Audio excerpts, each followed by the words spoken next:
So guys, let's get started with a tour of this home gym slash shed slash storage space. So I just want to give you guys a quick rundown of the equipment I've got in here, what I think are the key bits of kit.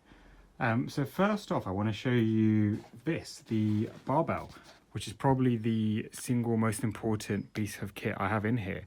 So this is your standard men's 7-foot Olympic barbell, weighs 20 kilos. The equivalent ladies version weighs 15 kilos and has a slightly thinner diameter, which is again the standard Olympic weightlifting measurements.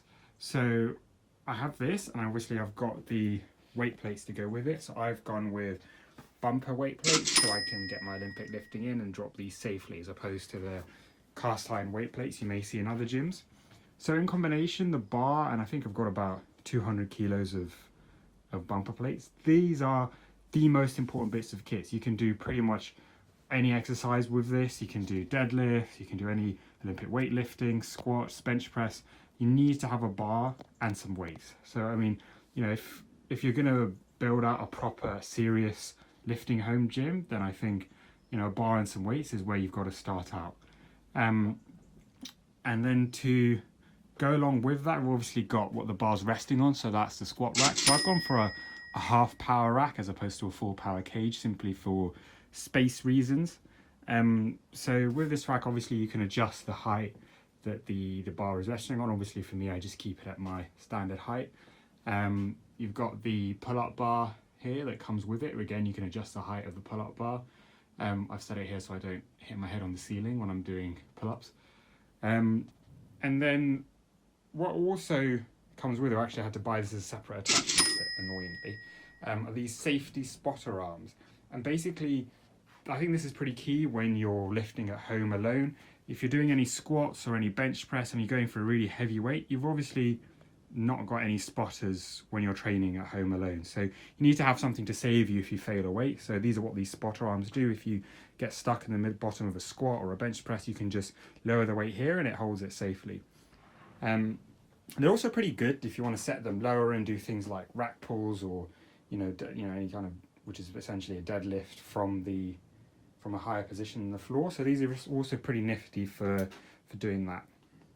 And going along with the squat rack, I've obviously got the bench itself. So this is an adjustable bench. I've got it set in the incline position here.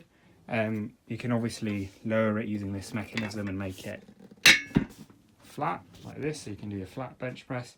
I prefer having this as opposed to a fixed flat bench, because you can do a range of exercise. You can do incline, you can put it all the way up and do a full sort of shoulder press sitting down. So yeah, also attached, you would have noticed, to the rack, and again this comes separately, are the gymnastics rings. We've obviously got a pair of gymnastic rings here. They're great for doing any kind of ring pull-ups, dips, L-sits, any kind of gymnastics exercises. So I've got these hanging off the pull-up bar. Obviously I can't really do muscle-ups with the height that these are set at, so I've still got to go outside to do those, but it's good to have this option indoors to practice some gymnastics work.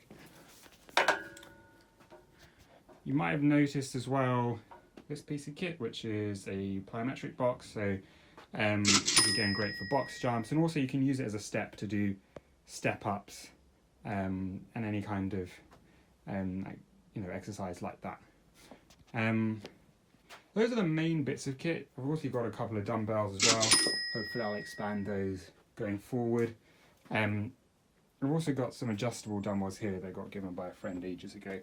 I wouldn't necessarily buy loads of dumbbells if I was setting up a home gym, unless I've got tons of cash and space to burn. I think a bar and some weight plates is a great starting point to do most bodybuilding or weightlifting exercises.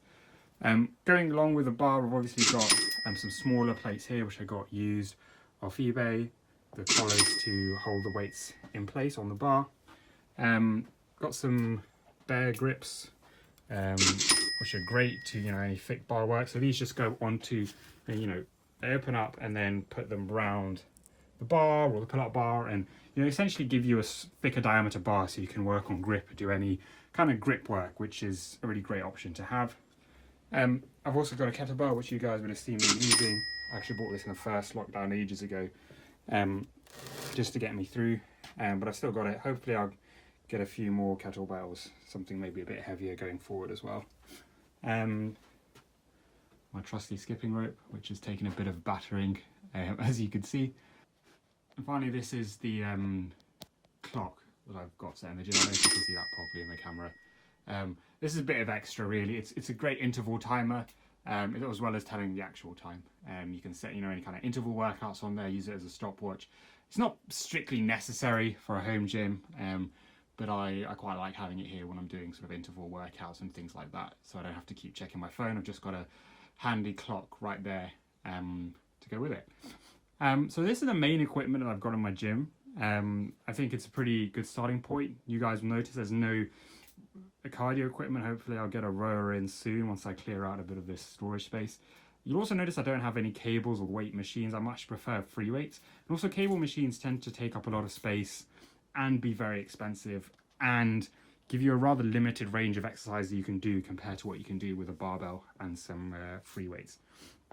Final thing I want to mention is what I'm standing on, so the actual flooring. So obviously this is not my natural shed flooring. The actual shed flooring is this disgusting stuff over here, which is really cracked and uneven and dusty and not great for lifting on. So what I've done is I've put some rubber flooring in, 15 millimeters thick, and these are just 1 by 1 millimeter tiles. Sorry, 1 by 1 meter tiles that you can fit together. No glue, no drilling down, literally just place them down and they hold in place pretty good. They're a really safe flooring to drop weights from. Also they're anti-slip, so if you're going to be doing any jumping or burpees or anything like that, you're not going to injure yourself or slip. So I think flooring is an often overlooked part of building a gym, but certainly one of the most important parts of this home gym. So that's a pretty quick tour, guys. If you've got any questions about any of the equipment, any pieces of kit, then do let me know. Till next time.